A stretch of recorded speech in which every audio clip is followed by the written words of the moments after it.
Graça e paz, família, graça e paz, meu irmão, graça e paz, meu poderoso, valoroso, amado, especial amigo. Poderoso que eu digo, não vá se confundir, poderoso não é que você tenha grande poder não, tá bom? Poderoso é porque você é especial para Deus, tá bom? E todas essas pessoas que são especiais para Deus,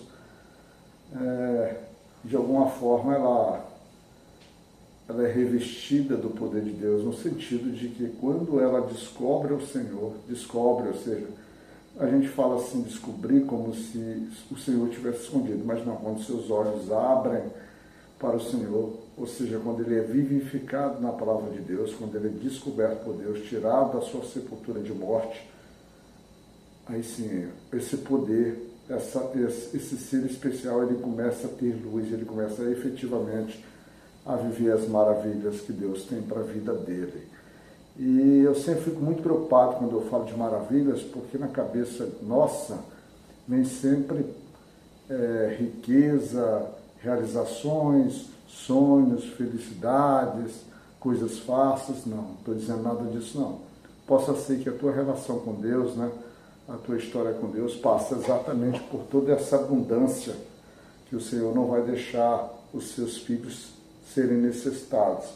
Possa ser que seja desse jeito, mas não necessariamente. Eu estou falando é que você se torna mais puro, se torna mais paciente, se torna mais bondoso.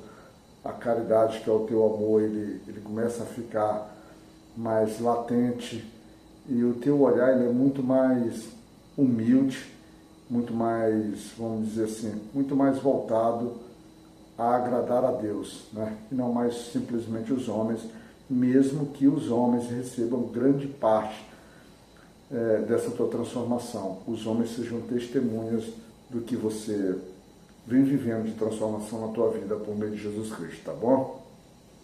Graça e paz nós damos pela oportunidade de outro dia estarmos aqui nas nossas meditações diárias. Eu já estou acordado pelo menos desde 2 horas da manhã, tenho tido um problema muito sério em relação ao sono, não tenho conseguido dormir adequadamente, já temos colocado essa nossa necessidade nas mãos do Senhor, mas se você que nos acompanha, se você tem a fé em Cristo, se você verdadeiramente confia que as nossas orações a gente deve levar ao Pai, como o Pai nos estabelece em sua palavra, então peço que você, nas suas orações, interceda por mim. Já apresentei minha necessidade ao Senhor, mas nós, como somos um corpo só, uma comunidade cristã, temos que ter amor e zelo ao próximo.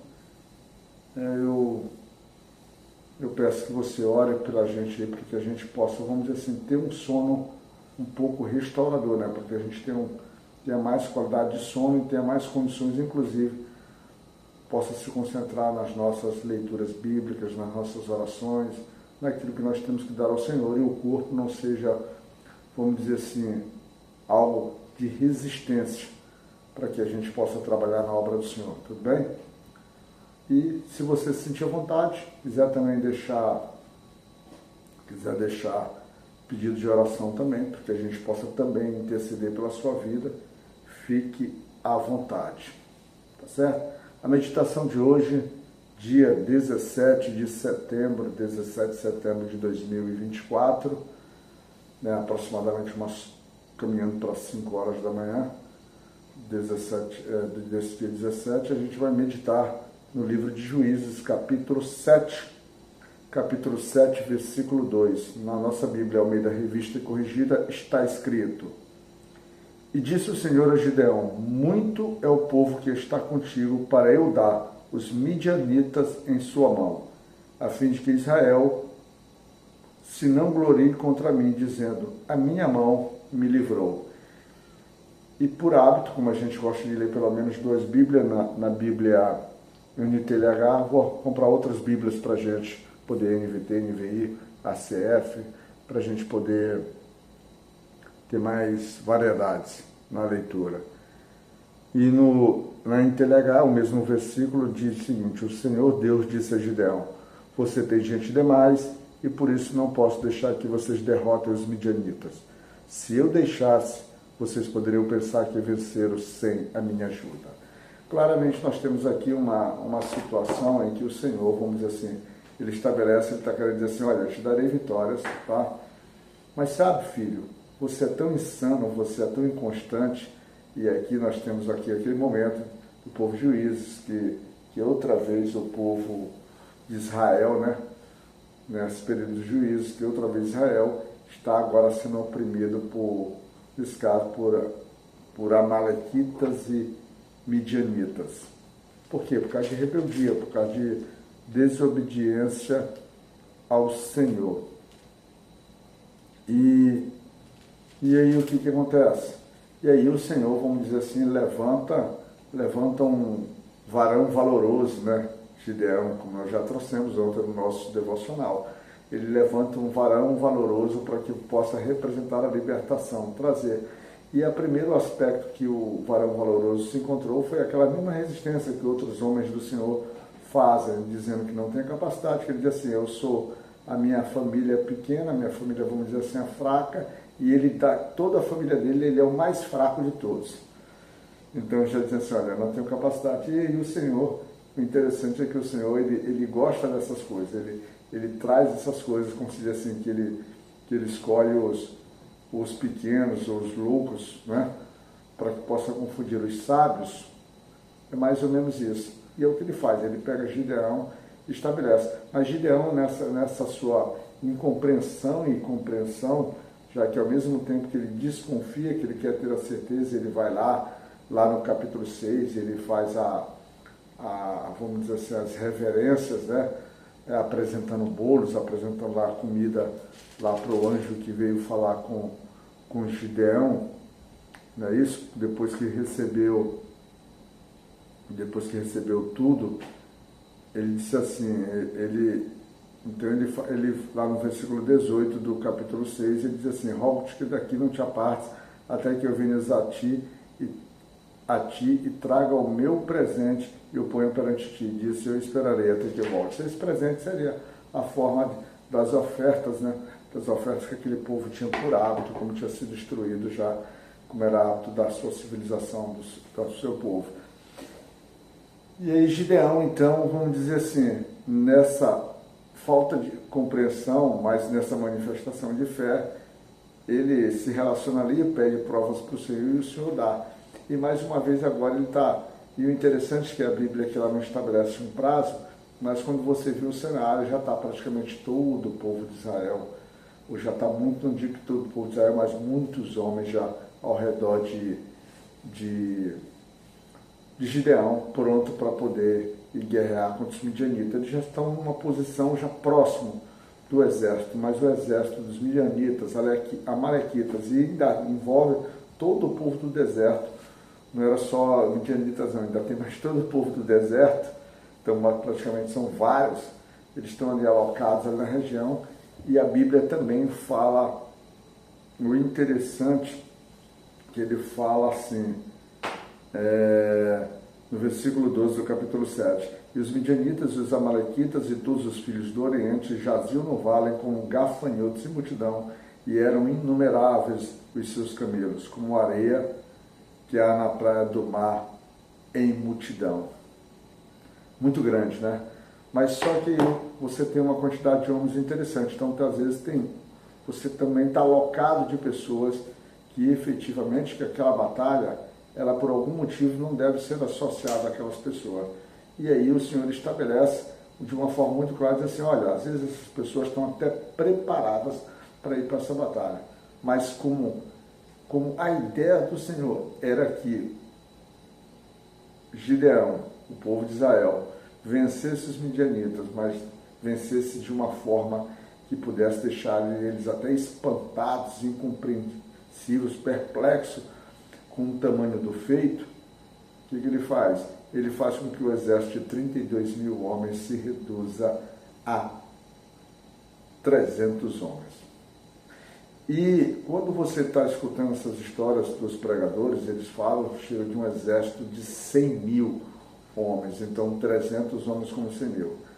Dentro do limite dos capítulos que nós estamos lendo aqui na Bíblia, eu não tenho essa referência. Eu não tenho essa referência de 100 mil homens. Então, Mas é muito provável que os historiadores ou quem estiver pregando já tenha passado por outros capítulos ou buscado outras referências históricas que possam validar para poder, vamos dizer assim, transformar isso que era a areia do mar, os homens e os camelos, né? Eram praticamente incontáveis, inumeráveis, e aí talvez dê um pouquinho de sentido a isso. Mas a Bíblia aqui, especificamente, dentro do capítulo 6 e 7, nós não temos esse número. Temos que é um exército grande, né? E aí torna-se principalmente um exército grande, agora comparando com um exército pequeno de Gideão. E o interessante, então, o Senhor, ele estabelece ali uns critérios até difícil de compreender, né? Exatamente, deixando a nossa mente até confusa, né? Aqueles que se abaixassem, levassem a mão na água e trouxessem até a boca, ou então lambendo a água, basicamente, ou então aqueles que se ajoelhassem, dividiu em 2 pontos. Quando a gente olha ajoelhar, a gente já pensa que eles seriam os selecionados, mas como o menor número estava lá e dentro da vontade, dentro daquilo que o Senhor compreende, e nós não compreendemos até nisso, e o Senhor se manifesta de uma forma interessante. E aí, Gideão, ele, nesse processo todo, ele recebe do Senhor as orientações, a confiança, o Senhor o conduz ele até ali, vamos dizer assim, até o acampamento dos amalequitas, e ouve da própria boca dos amalequitas, né? Ouve da própria boca dos amalequitas o medo, o desespero, o pavor, ou então como já o nome de Gideão, já, vamos dizer assim, já amedrontava os amalequitas, porque ele vai e diz o seguinte, lá no versículo 14, os seus inimigos, os seus inimigos amalequitas, diz o seguinte, quando 2 homens conversavam, diz assim, e respondeu o seu companheiro e disse, não é isto outra coisa, senão a espada de Gideão, filho de Joás, varão israelita, Deus tem dado na sua mão aos midianitas e a todo esse Israel. Quando a gente vai vendo todo o cenário aqui, é uma história assim fantástica, porque a forma como Gideão vence, como ele vai recebendo, né? Como ele vai recebendo, Deus vai confirmando, podendo Deus, inclusive, poder interpretar como se Gideão tivesse procrastinando, né, aquilo que já tinha sido determinado, mas que Deus recebe com uma relação de verdade, uma relação de um relacionamento, uma conversa íntima e franca, né? Gideão expondo ali todos os seus valores, todas as suas necessidades, o Senhor de forma arquiteta aquele plano, aquela coisa, ao ponto deles eles praticamente não matarem ninguém, eles não fazerem força, eles simplesmente quebrarem jarros, tocarem buzinas, e os próprios midianitas, os próprios amalequitas, aquele povo ali que estava no deserto, eles próprios começaram a se matar, porque a mão do Senhor agia sobre eles, e eles perderam, vamos dizer assim, a sua forma de compreender, a sua forma de entender o cenário, entendendo que Gideão, em todo o seu suposto grande exército, né, que se espalhou com a tática que o Senhor deu, que ele se espalhou ali cercando, como se 300 homens fosse suficiente para cercar um exército de 100.000 homens, mas o importante é que Deus, nessa sua forma incompreensível, nessa sua forma até bizarra para o nosso entendimento, se a gente não tiver fé, a gente acaba, vamos dizer assim, até duvidando, né? Se não estivesse duvidando, mas o Senhor é maravilhoso, o Senhor é bondoso, e Ele vai ratificando e se constrói a vitória sobre aquele povo. E é dessa forma, meu irmão, como sempre, a gente está sempre associando isso às nossas dificuldades, às nossas lutas, aos nossos medos, né?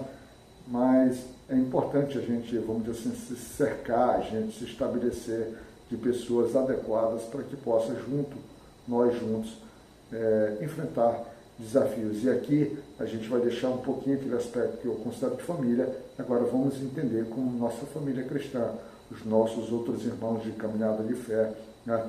Para que a gente possa então aí se reunir em oração, se reunir como comunidade, né? Transformando as nossas vozes individuais em voz única, em voz que serve o Senhor, em corpo que serve o Senhor, em braços que serve o Senhor. E aí Esse é o propósito. Então, essa unidade de exército não é exatamente uma multidão. Por vezes, nossas igrejas são cheias, né? Mas são cheias, mas não estão todo mundo imbuído da mesma vontade, do mesmo desejo, e todos não estão no mesmo passo de encontro, de fidelidade e de fé no Senhor. E a ideia é que a gente, quando se encontrar nessa comunidade cristã, a gente possa servir de suporte, de apoio, e não simplesmente o nome de um sendo, vamos dizer assim, sendo o nome de alguém sendo valorizado, apesar que nessa história de Gideão aqui há um pouco desse agradecimento que ele descer pelo nome do Senhor e nome de Gideão, mas tudo que seja pela obra do Senhor. E o interessante aqui também, que fica aqui, antes da gente encerrar, eu ia até encerrar, é quando Gideão fala, lá no versículo 17, quando ele diz assim: e disse-lhes: olhai para mim e fazei como eu fizer, e eis que chegando ao extremo do arraial, será como eu fizer, assim vós fareis. É importante, irmão, é importante então, quando você estiver no campo de batalha, que você receber a missão, que você faça da forma correta, que você seja fonte de luz, que você seja testemunho verdadeiro. Para quê? Para que você possa dizer para aqueles que estão junto com você, para aqueles que estão na mesma batalha, na mesma caminhada, e às vezes que não estão, que às vezes estão até num limite de fé e de compreensão um pouquinho menor, aí você diga para eles: olhe para mim, olhe para mim. Por que eles devem olhar para você? Porque você naturalmente, no seu cumprimento do seu propósito, da missão que você está cumprindo, você também está olhando para alguém, e esse alguém é o Senhor Deus. A palavra de Deus diz que Paulo diz assim, Paulo inclusive estimula as pessoas a olharem para ele. Diz assim: se você segue meus imitadores como sou de Cristo, ou seja, se você tem dificuldade de enxergar a Cristo, não tem a visão plena de Cristo, olhe para o Filho dele, olhe para quem te conduz, para quem te auxilia nessa caminhada, para que por meio dele você possa olhar para Cristo e por meio de Cristo você possa chegar até o nosso Deus e Pai. Tá bom? Não é por vaidade não, é para olhar de uma forma correta, é você se inspirar na fé que o teu irmão, quando eu falo você, é o irmão que está te acompanhando, se inspirar em você, para que vocês possam estar verdadeiramente em Cristo. Que a graça de Deus, nosso Pai poderoso, possa estar contigo, a misericórdia dele sobre a tua casa, e que a tua família esteja protegida. Você é varão valoroso, você é sacerdote do seu lar. Não negue o seu papel. Venha para Cristo e traga a sua casa também para servir o nosso Deus e Pai. Que Deus te cuide, irmão.